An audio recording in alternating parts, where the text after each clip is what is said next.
Hola, buenas noches, Lucas.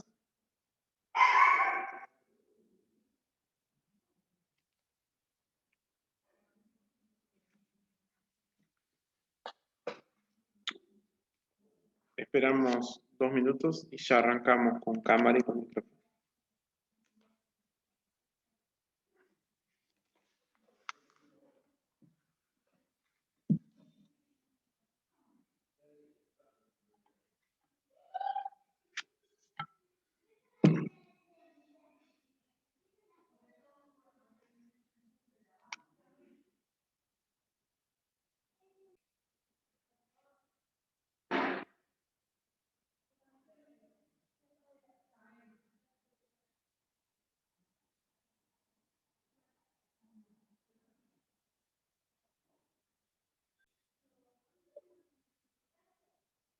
Hola, buenas tardes, ¿cómo están?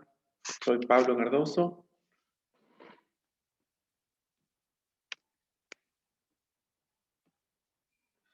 José dice que no tiene cámara ni Yo micrófono. desde la computadora no tengo cámara, profe, así que lo siento. Bueno, y si te querés conectar del celular estaría bueno y conectamos las cosas, no hay problema. María, hola María, ¿desenchufaste el noticiero? Hola, buenas noches. Sí, sí. Hola, bueno, genial. Bueno, como les decía, yo soy Pablo Cardoso. Vamos a trabajar un poquito con... Vieron que una de las actividades que ustedes tenían era trabajar con el cuento, ¿sí? El cuento de los largos veranos. Nosotros vamos a retomar ese cuento ahora eh, y vamos a trabajar con... Vieron que en la consigna de trabajo decía género. Ustedes dirán, ¿y por qué pone género y manda un cuento? Este cuento tiene la particularidad, no sé si lo logran ver ahí, hola Lucas, de que es escrito por Amalia Saldúa. Amalia Saldúa es la primera ciudadana ilustre que tiene el departamento de Salto. Si bien no es salteña, es oriunda del departamento de Tacuarembó. Nació en una localidad que se llama... eh,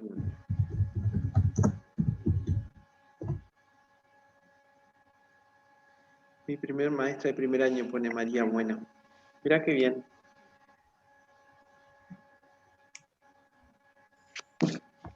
Amalia nació en una localidad que queda por la ruta 31, yendo para Tacuarembó, que ya me voy a acordar cómo se llama, pero trabajó toda su vida como maestra rural, y también tuvo un gusto muy importante por la música, y por eso trabajó también con, eh, con un coro. Ella fundó un coro, y este coro se llamó Coro Cantares. Ahí tocaba la flauta, hacía diferentes formas de encuentro con la música, hasta que finalmente trabajó con lo que fue el coro Cantares. El nombramiento de Amalia Saldúa por ser la primera ciudadana ilustre del departamento de Salto tuvo que ver con un movimiento que hicieron los coreutas, es decir, los integrantes del coro Cantares, la Junta Departamental de Salto y la Intendencia de Salto para este nombramiento, por ser una de las personas que llevó la música coral y la música eh, ejecutada por personas uruguayas a otras localidades del mundo, entre ellas al Vaticano. ¿Se acuerdan que cuando vino Juan Pablo II a la localidad de Salto, eh, hubo un coro que cantó ahí? María, capaz que también recordarás ese tiempo, en mayo del 88, eh, y el coro Cantares fue fundado por Amalia Saldúa. Nosotros vamos a trabajar con un cuento escrito por ella, que ustedes ya lo leyeron y ya hicieron la actividad, pero me interesa retomar varios aspectos de este cuento. ¿Sí? Vamos a presentarnos un poquito. ¿Quiénes son? ¿De qué localidad? Supongo que son todos de Salto. Y también por qué están haciendo este curso de marketing. Empezamos, Lucas, con vos.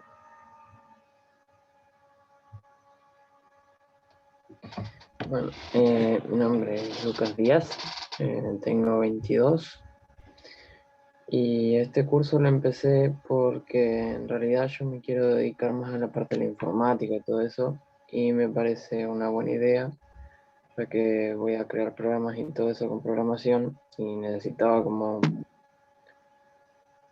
encontrar esa manera de promocionar los programas y las redes sociales y todo eso.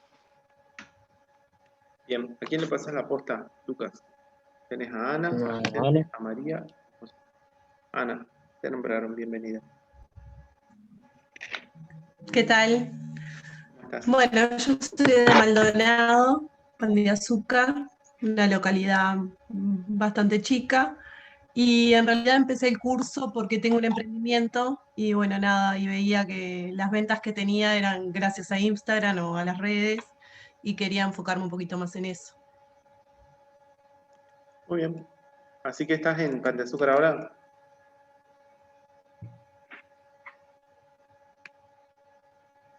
Bien, Ana, ¿a quién le pasas la posta? ¿A José, a María o a Vicente? No sé quién más está, perdón, yo me conecté tarde. José, José. María y Vicente. Bien, José. Creo que José no tenía micrófono. Bien, entonces te Bueno, presentas por el Vicente. chat. Bien, Bien. Vicente, te escuchamos.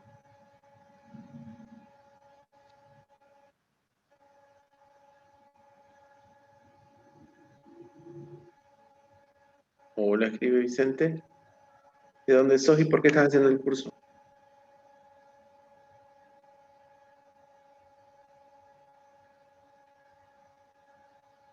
Bien, no tenés micrófono. Sos de Salto. ¿Y qué más? ¿Por qué estás haciendo el curso?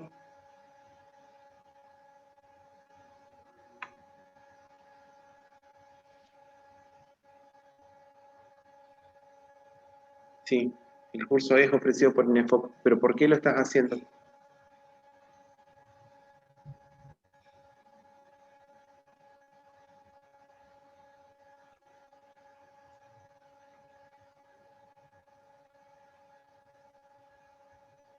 Bien, por atracción fatal. Entonces, bien, vamos con María. A ver, María, contanos quién sos, de Buenas dónde noches, sos. ¿se me Buenas escucha? noches. Hola.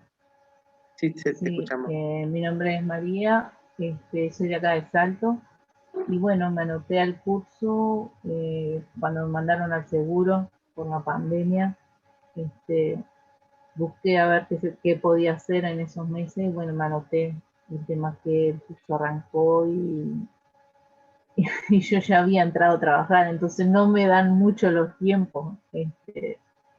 Pero bueno, me interesa ampliar los horizontes y reinventarse con cosas nuevas. Soy muy de buscar novedades y cosas, entonces bueno, me anoté, me pareció interesante este curso y el tema en este momento es que no tengo el tiempo necesario que me gustaría dedicarle porque me parece bastante interesante. Muy bien. ¿Y en qué trabajabas, María? Perdona. Yo trabajo en parte de ventas en una empresa acá de Salta. Muy bien. Ahí aparece José, dice, soy diseñador gráfico, trabajo en Diario El Pueblo de Salto, también en Impresora Central. Actualmente estoy en el seguro de paro y por eso comencé el curso por INEFOP. Muy bien, así que ya estamos todos presentados. Falta mucha gente acá, pero la verdad que se lo pierde. Y lo reenganchará cuando María les suba la presentación. Vamos con el cuento, ¿les parece? Porque así retomamos el trabajo de género que vamos a trabajar hoy. Bueno, yo soy Pablo Cardoso, yo soy licenciado en psicología. Ustedes dirán por qué tenemos un psicólogo en el medio del trabajo si queremos trabajar con marketing. Y vamos a trabajar con varios aspectos que tienen que ver con la información ocupacional, porque esto se llama taller de orientación laboral, y tiene que ver justamente en cómo nosotros nos posicionamos frente a determinados aspectos que tienen que ver con lo laboral. Porque una de las tantas cosas que uno tiene en su vida es trabajar, ¿tá? No es la única. Por eso también está bueno que nosotros podamos ir entendiendo cómo esta forma de presentarnos tiene que ver con esta forma de ver el mundo también. Y uno de los temas que nos va a competir ahora va a ser este tema justamente de género. Yo les voy a leer el cuento completo, como más completo no, vamos a leer esa parte, porque en realidad este cuento ganó un primer premio y después cuando Amalia Saldúa cumplió sus 80 años, en el año 2007, perdón, escribió la segunda parte. Amalia Saldúa está viva todavía, ¿ah? Vive en Salto. El coro Cantares terminó en el año 2012 cuando cuando se le hizo el nombramiento de ella como ciudadana ilustre, y ella sigue viva. Y está muy lúcida también. Hace poco la vi. Yo integré el coro Cantares. Dice así, los largos veranos. Este es el cuento. Si ustedes tienen la lectura ahí, la van siguiendo, y si no, la van recreando en su mente porque está bueno que lo puedan seguir. Apenas asomaba diciembre en el almanaque, la sensación de que los días no pasaban nunca se apoderaba de Raquel. Casi sin darse cuenta transcurría el año escolar. Iba a la escuela y volvía de ella con ánimo alegre y vivaz. Pero el mes de diciembre era fatal. La proximidad de las vacaciones cambiaba totalmente el panorama de sus pensamientos. Cuentas, lecturas y problemas parecían flotar entre recuerdos campestres, mezclados con proyectos de juegos y reencuentros. Menos mal que los exámenes se realizaban en los primeros días del mes y luego volvían a las aulas sobre las que querían. Raquel concurría a una escuela de niñas Raquel concurrió a una escuela de niños, porque en aquel tiempo las escuelas urbanas eran de niñas y de varones. Siempre tuvo la impresión de que la de su hermano enseñaban más, porque él sabía muchas cosas que ella no conocía. No se le había ocurrido pensar que él era mayor y estaba 2 años más adelantado. Le gustaban las vacaciones, porque ponían a todos en un plano de igualdad. Se terminaban las comparaciones de cuadernos y caligrafías. Todos los hermanos gozaban de las mismas dulzuras en el campo, en aquel clima inigualable de alegría y entusiasmo. Las vacaciones significaban el reencuentro con los padres y los hermanos menores. En época de clase eran las tías las encargadas de los 3 hermanos en edad escolar. El padre de Raquel tenía un comercio en campaña, donde la escuela más cercana distaba varias leguas. El problema se solucionó dividiendo la familia. Los que iban a la escuela estarían con las tías en la ciudad, los más chicos quedarían con los padres en el campo.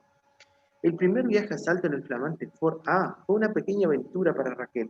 El coche llevaba carga hasta los estribos, sobre el guardabarros y en la parte trasera, donde iba la rueda auxiliar. Raquel envolvió a su gato blanco en una vieja mantilla de algodón y se sumergió junto a su hermana Yolanda en el asiento trasero del auto.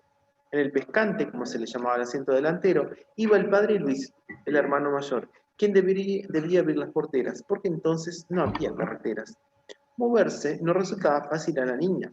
A sus costados, las 2 tías. Junto a sus pies, las valijas. Y en el regazo, el gato, al que debía sujetar firmemente para que no escapara el primer barquinazo. Aquellos automóviles de capota de lona no admitían vacas, pero parecían de elástico para cargar personas, además de las cajas que mamá Lía llenaba amorosamente con dulces, jaleas, pan casero y barritas de dulce de leche. Delicados manjares que en la ciudad jamás tendrían equivalentes. Raquel estaba llena de inquietud cuando llegaba diciembre. Ni su gato blanco había logrado apagar su añoranza a la vida campesina. Le gustaba la escuela. Era feliz con los cuidados de sus tías, siempre vigilantes de que la ropa estuviera limpia y en orden, de que no se acostaran sin lavarse los dientes y de que los deberes estuvieran hechos prolijamente. La vida ciudadana tenía sus atractivos. Rayuelas en el patio y en las veredas, rondas en la plaza vieja y domingos de misa, y visitas a los parientes. Atardeceres en la puerta a la espera del paso del manicero para comprar un regal de crujientes y a veces quemados maníes. Sí, era lindo ir a la escuela y a la clase de la señorita Clota, cantar con piano, sueño acariciado por Raquel, tocar el piano. En el ancho corredor, con las niñas formadas en rigurosas filas. No importaba el plantón. Raquel era feliz porque escuchaba aquel maravilloso instrumento y podía cantar las dulces canciones que la profesora Rosaura enseñaba con brillante voz de tiple. Raquel tenía una precoz vocación musical que en aquel tiempo pasó desapercibida, porque en el campo nadie pensaba que alguien quisiera tocar un instrumento que jamás había visto. En la ciudad no podía cantar como lo hacía en el campo.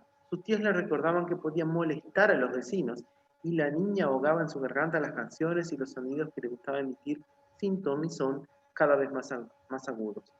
Cuando llegaban las vacaciones, todas estas limitaciones desaparecían.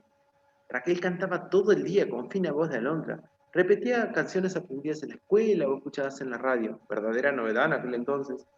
Nadie la mandaba a callar. Solo había que respetar el horrible silencio de la siesta, cuando el padre descansaba y la casa entera se sumergía en un sopor, con gatos estirados como trapos a las sombras del patio de ladrillos, y niños haciendo de las suyas, en el leñero o en la piecita de cachivaches. Era la hora crucial, cuando se consumaban las peores travesuras, severísimamente castigadas por mamá Lía, que no podía admitir que comieran orejones o dulces sin permiso.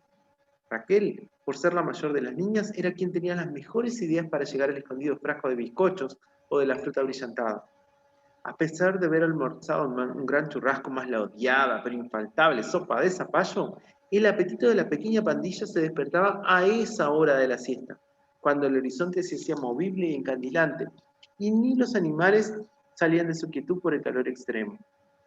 Apenas el padre se levantaba y se abría el comercio, la casa recobraba su ritmo de risas y correrías, con los niños y animales domésticos mezclados en una algarabía tal que muchas veces debía hacerse presente la madre para restablecer el orden.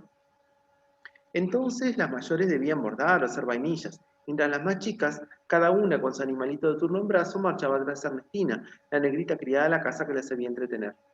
Por un rato reinaba el sosiego. Al atardecer, después del baño y del cambio de alpargata por sandalias, llegaba la hora gloriosa de la ordeñe. Damián, el peoncito casero, traía perezosamente las vacas del potrero, entre el retozo de los perros. La madre llamaba con sonora voz a los rezagados para que toda la familia estuviera al pie de la mansa vaca jersey de negros ojos de gacela y ubre generosa, cada uno munido de su vaso de grueso vidrio, con asa, de los que venían como regalo en las latas de 10 kilos de yerba, esperaba que la experta mano de la madre se lo llenara de leche espumosa y tibia. Era una hora sagrada aquella. El sol moría demoradamente entre los eucaliptos, reveteando de oro las gordas nubes veraniegas, y el campo exhalaba olores hondos y mezclados. Terminado el rito del ordeñe de la tardecita, los niños cambiaban el escenario de sus juegos. Si había noche de luna, todos se reunían en el campito. Allí se jugaba apasionadamente los juegos de moda, la torre en guardia, las esquinitas, la mancha, que podía ser de muchas maneras, la venenosa, la agachada o la mancha negra, que era la peor, porque si la tocaban, moría y salía del juego. También aquel era el lugar de los cuentos. Raquel era experta en mantener la atención de sus hermanas menores con largos cuentos inventados que incluían cosas maravillosas como escaleras de luz que bajaban de la luna, muñecas que hablaban con sus dueñas o niños robados por los gitanos. La luna proyectaba largas sombras y deformaba los objetos. Se producían de pronto grandes sustos solo porque alguien creyó ver un punto oscuro que se movía. La desbandada se originaba entonces en medio de gritos y llanto de los más chicos.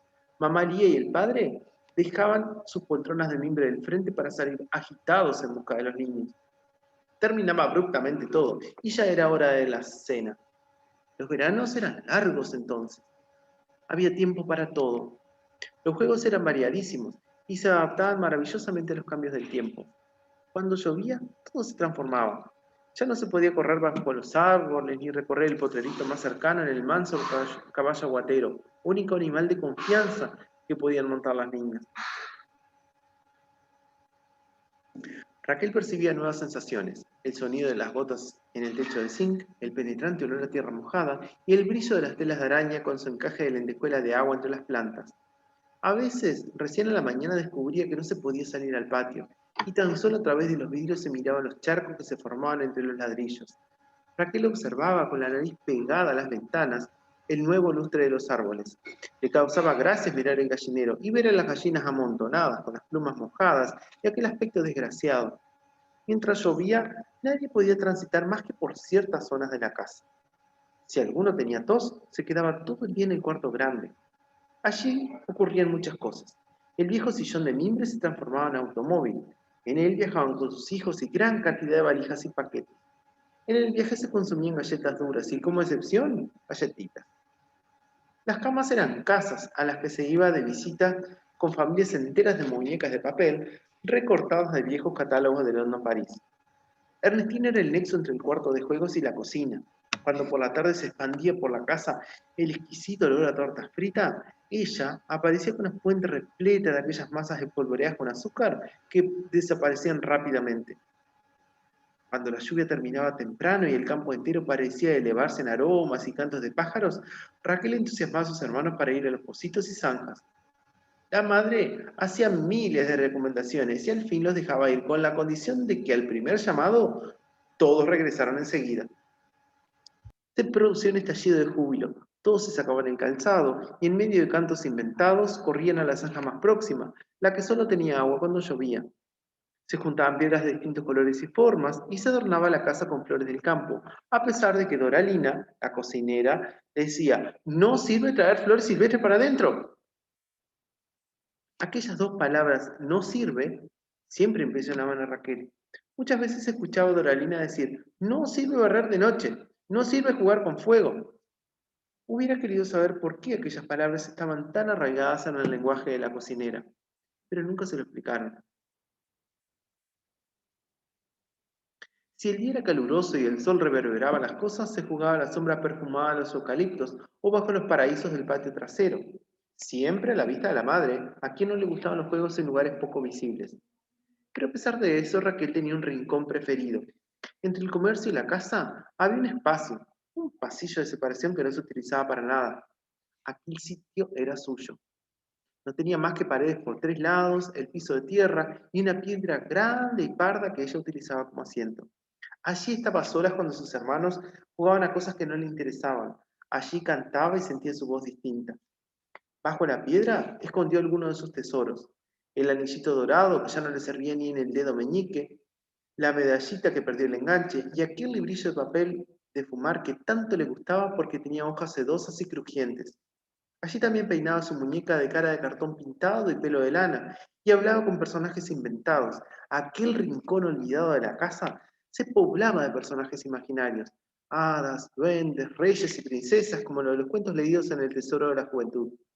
Aquel estrecho pasillo a que los hermanos llamaban el callejón no era angosto para Raquel, porque su imaginación revestía sus paredes con el brillo de los palacios y llenaba su soledad de presencias invisibles. Muchas veces,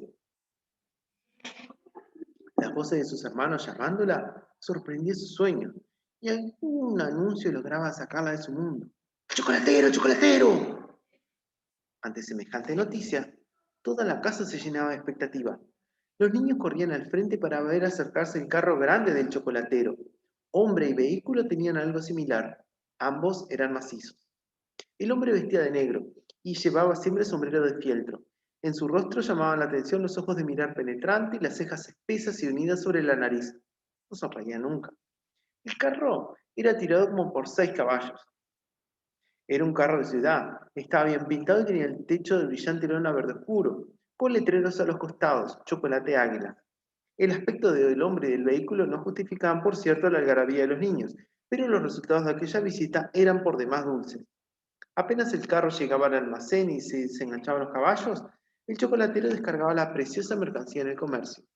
Cajas de chocolatines, bomboneras de maravillosas formas, adornadas con cintas de raso, cajitas con tapas de papel celofán que dejaban ver el brillante plomo de los bombones. Se impregnaba el ambiente de un nuevo y exquisito olor que atraía irresistiblemente a los hermanos. El chocolatero de rostro adusto era adorado por los niños. Casi no les hablaba, pero invariablemente les regalaba algo de los tesoros que traía dentro de cajones cerrados con candados. Por días permanecía el recuerdo de aquellas golosinas primorosamente presentadas que se comían de a pedacito para que duraran más. Terminando el deleite, seguía el intercambio de plomos que se alisaban cuidadosamente y se guardaban en cajitas de jabón de olor o entre las hojas de los libros.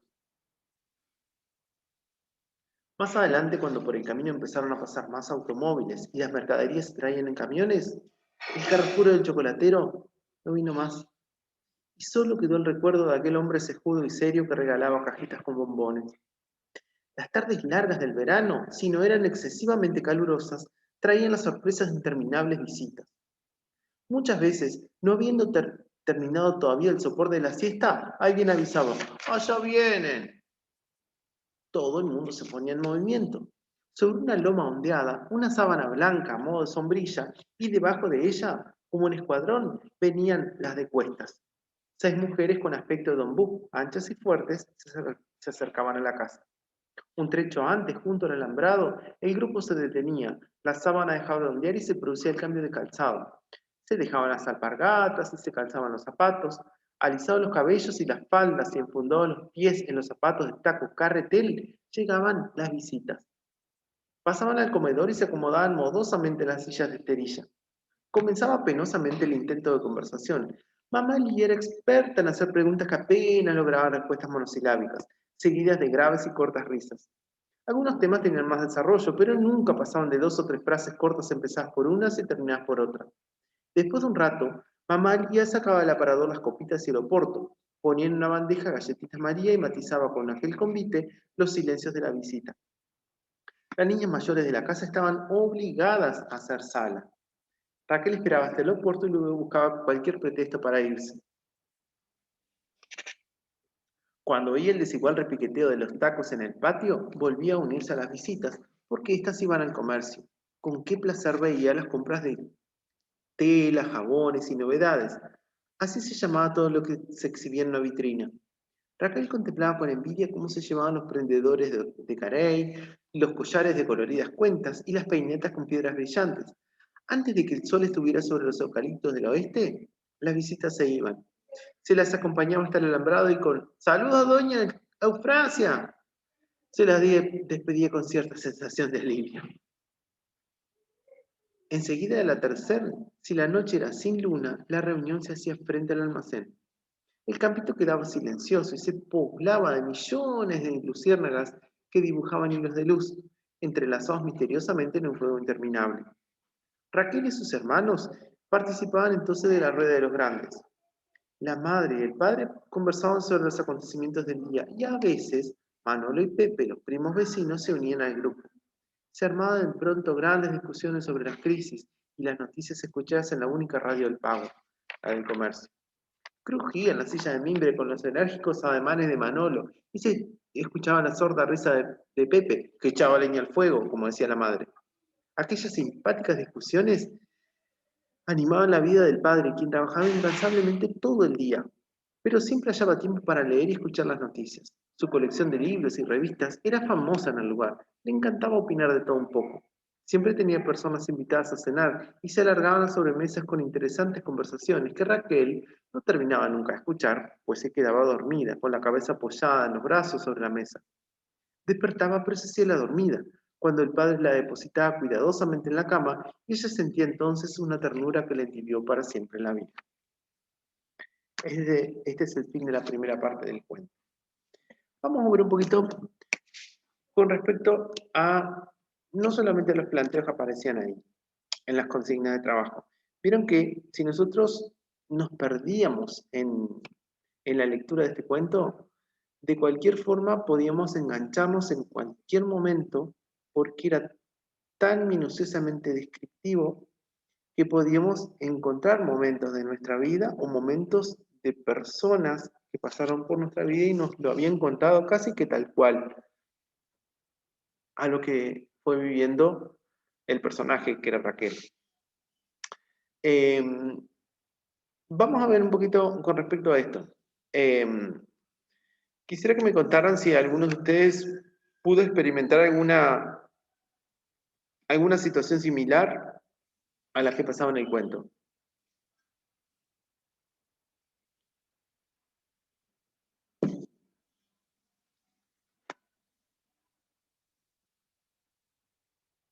María, Vicente, Ana, José. A Lucas lo veo.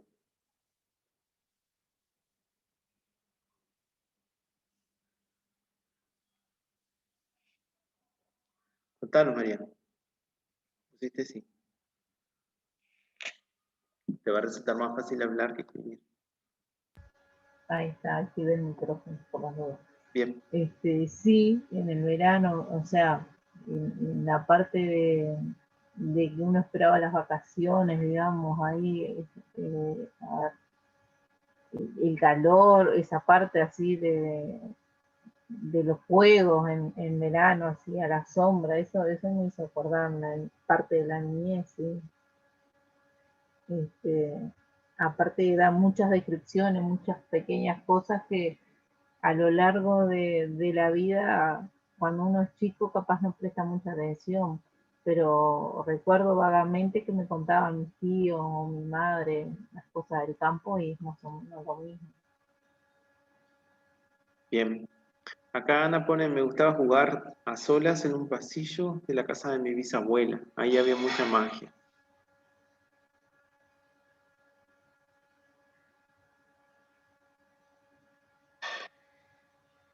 Si nos ponemos, a ver, vamos a fijarnos en algo concretamente. Díganme tareas masculinas y tareas femeninas que encuentran en este cuento.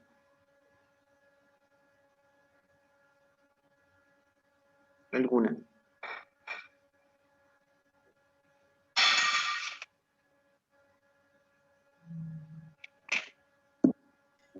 Bueno, voy. ¿Puedo? Sí, sí, Ana.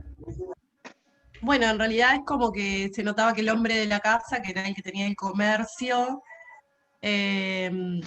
también habla que al papá le gustaba leer todo lo que era las revistas, diarios, y lo que era ama de casa, o sea, las mujeres estaban, o sea, en otro tipo de tareas, nada que fuera relacionado a comercio, y, bueno, muy patriarcal, resumiéndolo. Bien. Así que tenemos, Vicente pone la cocina. Bien, como tarea femenina, ¿no? O el hombre cocinaba acá. ¿Qué les parece? No, No, no. No, ¿no? Eran otra época, ¿no? Otros años. Mm.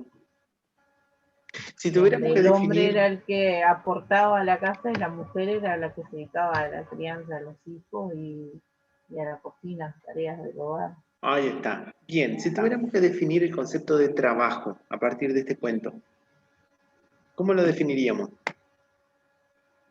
¿Quién trabajaba en este cuento? Y en realidad trabajaban todos en diferentes cosas, ¿no? Ahora si Eh, definimos trabajo como aportar una retribución monetaria, digamos, el que trabajaba, el que aportaba eso era el padre. Ahí está, acá Ana pone el marido. ¿Por qué pone el marido? ¿Quién era el que aportaba dinero a la casa?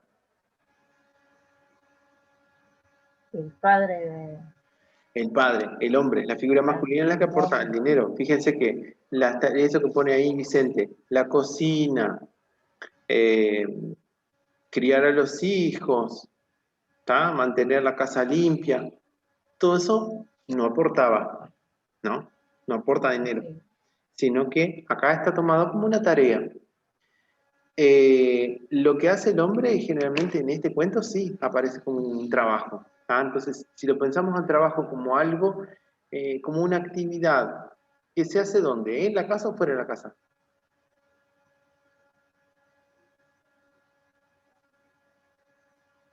Y ahí en este caso es al lado de la casa, lo que dicen. ¿Pero es adentro? No, No. separado, ¿no? Todo lo que sea fuera, como dice Vicente, todo lo que es fuera de la casa. ¿Ah? Porque lo que pasa fuera de la casa es lo que genera las divisas, los intereses, lo que genera lo monetario, y que eso es traído después al espacio del hogar. Pero el criar a los hijos, el limpiar la casa, el mantener el orden, el cocinar, le correspondía a la tarea femenina, según este cuento, ¿no? Según este cuento. Sí. Vamos a pensar, a ver, ¿cuál es el primer escenario donde aparece situado el cuento?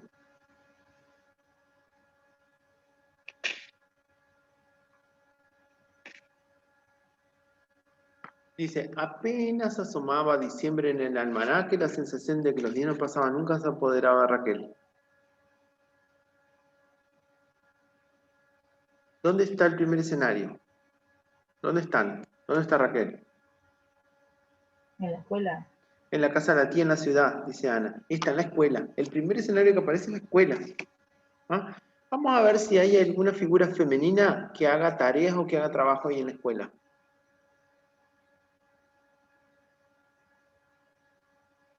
Lucas. Y la maestra. Ahí está, aparece la maestra. ¿Quién más aparece ahí? ah,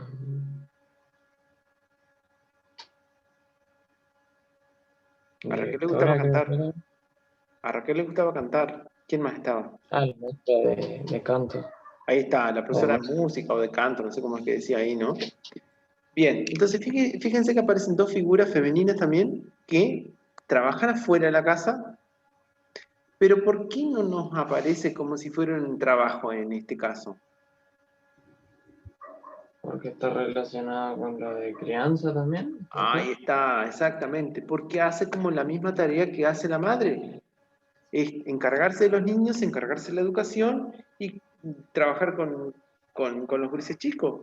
¿Ah? No hace, digamos, como el trabajo fuerte, el trabajo que hacía el padre ahí en el comercio, como el trabajo que hacía el chocolatero cuando venía de otro lugar o el trabajo del ordeñe. Entonces, fíjense que como también muchas veces naturalizamos esta actividad porque ser maestro en ese tiempo era bien redituado. ¿Se acuerdan que habían dicho que era el marido maestra, marido mantenido, una cosa así, ¿no? Las 3M, 4M, no sé cómo era que le decían. Porque era, las 3M, ahí está. Porque era una persona que estaba bien económicamente, digamos, el sueldo de maestro era bueno. Después se empezó a deteriorar con el tema de otra cosa, pero en realidad era un buen sueldo lo que aparecía ahí. Marido maestra mantenido, ahí está, con el Vicente. Generalmente era policía, ¿no? O algo así.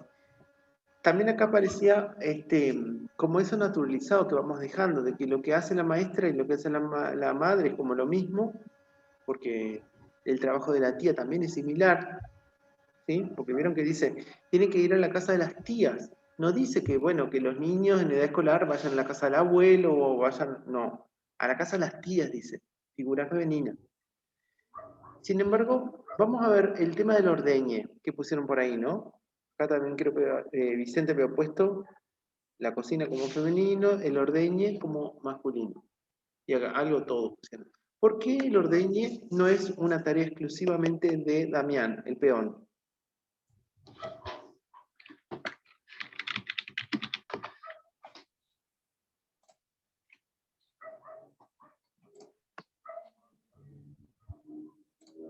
¿Quién ordeñaba para los hijos?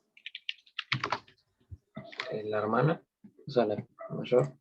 La mayor era ella, era Raquel.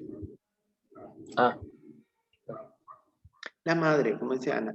La madre es la que, a ver, de alguna forma la madre es como la que gobierna las cuatro paredes de la casa, ¿no? Es decir, todo lo que está contenido dentro de la casa, cuatro paredes o más, según, porque era toda la casa.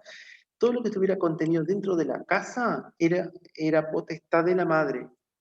Fíjense que cuando salían a ver cómo jugaba y dónde estaba el otro, la madre como que llevaba al padre, digamos, de adorno, porque en realidad era la figura del padre como figura de autoridad, pero en realidad la que tenía la última palabra iba a ser la madre. La madre iba a ser la que manejaba todos los dominios de los hijos, ahí. Siempre cerca de la madre, ahí está, como dice Vicente. Y también había que tener en cuenta que para los hijos, la que iba a ordeñar iba a ser la madre, es decir, toda la seguridad de todo lo que le generaba ese espacio iba a ser una responsabilidad de la madre. Vamos a pensar, por ejemplo, en algunas figuras que aparecen acá, como el chocolatero. ¿Quién era el chocolatero? ¿Y qué papel juega? Es un vendedor. Bien.